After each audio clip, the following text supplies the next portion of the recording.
Hello and welcome back. So today we're going to, as promised, we're going to finish up our window seat wall, and then we're going to style it and take a few snapshots with it, show you what you can do with a little bit of foam core and some ingenuity. Alrighty, I hope you enjoy. Let's get started. Okay, so the first thing we want to do is we need some strips of paper to cover these raw edges and just dress them up a little bit. Now, unfortunately, I don't have any paper that's 16 inches long, and I don't have a cutter that would handle them. This little Fisker's paper trimmer, once again got it on Amazon, is a real wonderful little trimmer, and it's my go-to for cutting paper. I have some little test strips here.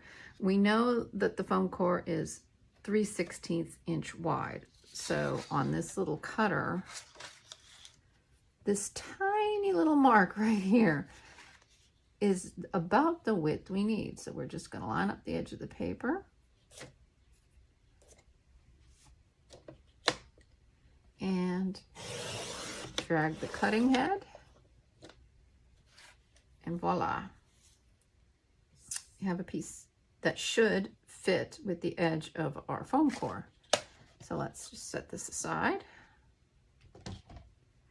Let's grab our wall here, and if we lay this strip on, we should see it fits pretty good.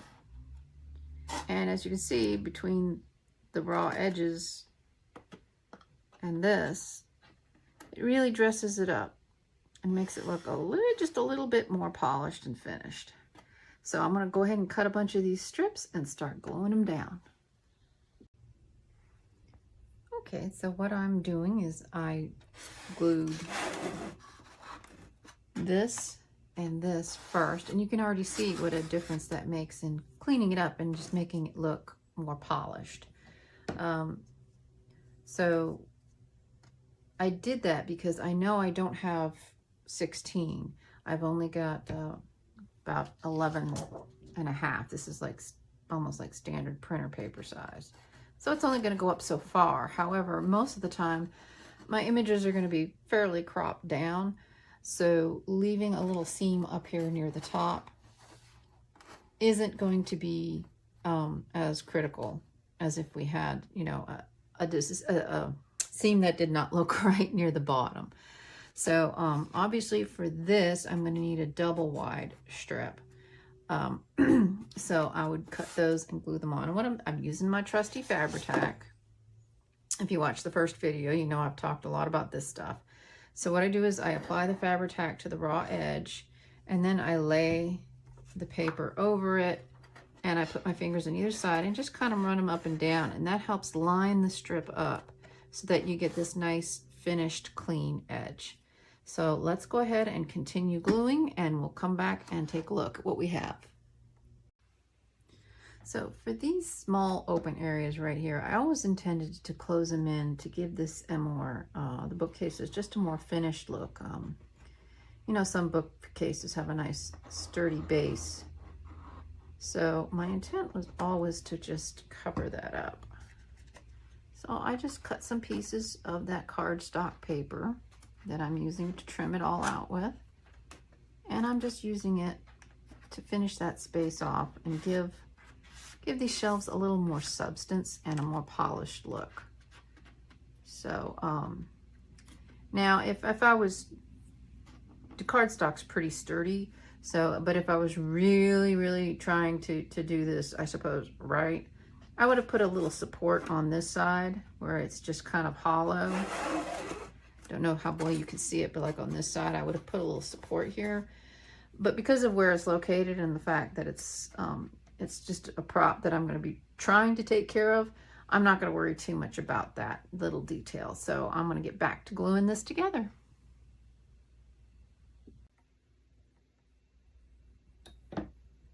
Okay, so we have all the edges have now been covered in white cardstock. As you can see, it dresses it up quite nicely. So this actually is pretty much finished. This is just a basic structure. I deliberately left these large compartments at the top I was thinking it'd be a good place to display taller items, like a thin vase with flowers or something. I may change my mind later and put in another shelf. We're gonna need a little cushion for our window seat. This foam, as you can see, it's yellowed with age, but it's something I don't even remember where I got it, to be honest with you. I might have scavenged it from an upholstery shop or some other thing, but it's been laying around for 10 years or so. It's perfectly fine. It's just yellowing with age. So what I need to do is I need to measure our seat, which should be 3 by 7 if I'm remembering correctly. And then we'll cut out a piece of foam a little bit smaller than that to allow for the fabric. Then we'll wrap it. I've selected some coordinating fabrics. I haven't decided yet whether I should go with a nautical theme or a floral theme. So we'll decide on that in a few minutes. So let me just set those aside. And if I'm remembering correctly, we have, oh, I'm sorry, 8 by approximately 3. So we will go ahead and measure.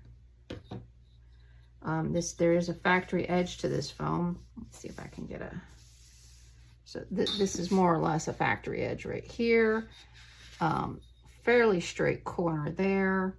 So what I'm going to do is I'm going to get out that ruler I love so much. Now for marking this foam, I found that a Sharpie is probably your best bet. And since we know it's going to be 3,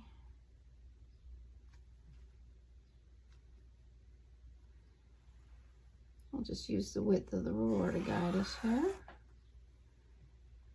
And when we cut this, because the width of the ruler and the width of the Sharpie mark, we're going to cut towards the inside of these lines. So then we want 8 inches.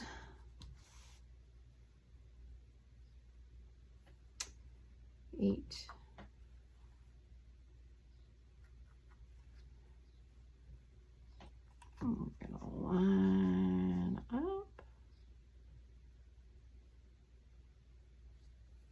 And since it's foam and fabric, it's going to be quite forgiving. So being super, super precise, I found usually is, I mean, you want to be obviously not like a 1/2 inch off, but you do have a little bit of wiggle room. So let's cut this out.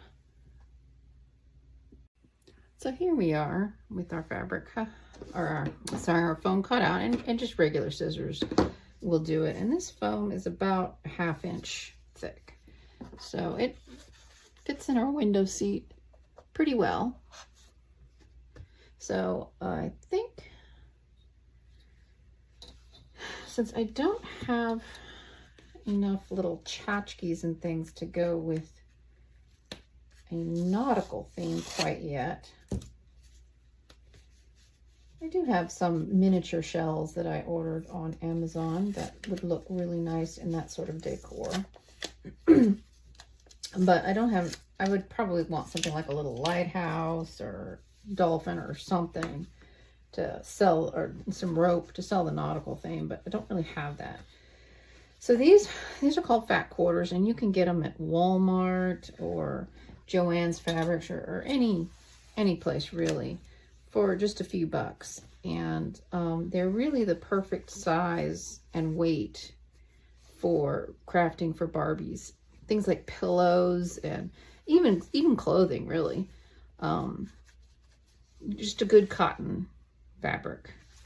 So what I'm going to do is I'm going to try and just cover it like so. And a lot of folks do this. It's like a no-sew method. Is you just glue the fabric on using, of course, Fabri-Tac. You knew I was going to say that, right? I kind of, if I can line up a fold with the edge of the foam, and it just helps line everything up. You want to make sure you have enough to wrap around.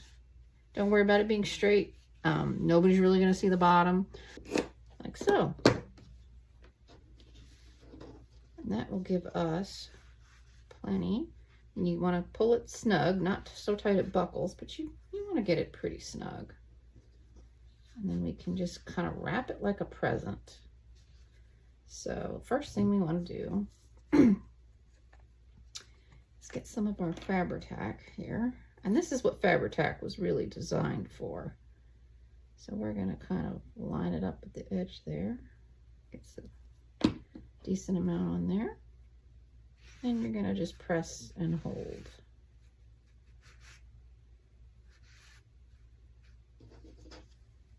As you can see, I'm tugging and it's taking hold pretty quickly. So now we're going to do the same on the other side.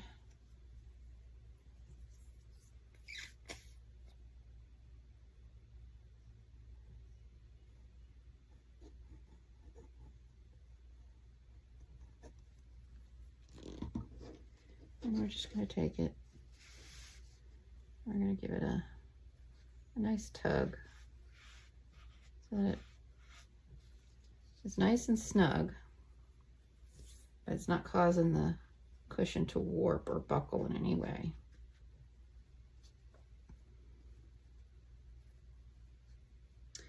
Now, corners. Corners are always a bit of a bear, to be honest. As you can see, the fabric can buckle. I don't know how well y'all can see that, but so it's kind of important that you take it and you get it as straight as you can. Now, all this extra fabric does add some bulk, and there will be those who say, well, you should cut it off. Every time I do that, I cut it. I have a tendency to, like I said, I am not a sewing person, but I always tend to cut it too close to the edge, and then I get these little gaps and holes. So I'm kind of reluctant to do that. So what I have seen folks do, and maybe we can try doing that, is put some glue like right here, and then just pull, just kind of pull and tuck this in.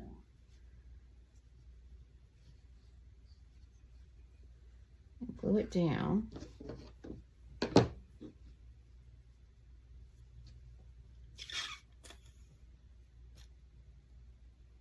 And then put a little Fabri-Tac in here and glue this down.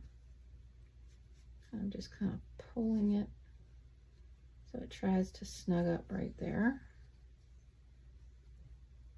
like so. Then I can cut off this little excess flap so that when I then pull it over, I'm getting a fairly neat corner. So if you see that, I'll get a fairly neat corner, and then once it's in place, you won't really notice it. So let's keep going with this. Here we are. We have finished our seat cushion. So as you can see on the back side, it's not very lovely, but it's wrapped up nice and it fits just right. Slides right on there, and that is our finished window seat. I did find some fabric that I thought might pick up some of the colors. I actually, now that I look at it, it's a little bright, but I also have this navy fabric. That's not quite right either. I might be better off using white to make a couple of throw pillows to go on this. Didn't want to use the same fabric, as that would get really busy really quick. So, but either way, for right now, this is the main structure. So let's see if we can dress this up and take some shots. Okay, so here we are. Unfortunately, I don't have a good book collection yet, so maybe that would be a good subject for a future video, is creating books to fill these shelves. But as you can see, we've dressed it up just a little bit, and we are ready to take some photos. And I hope you enjoyed this video, and we'll talk to you soon.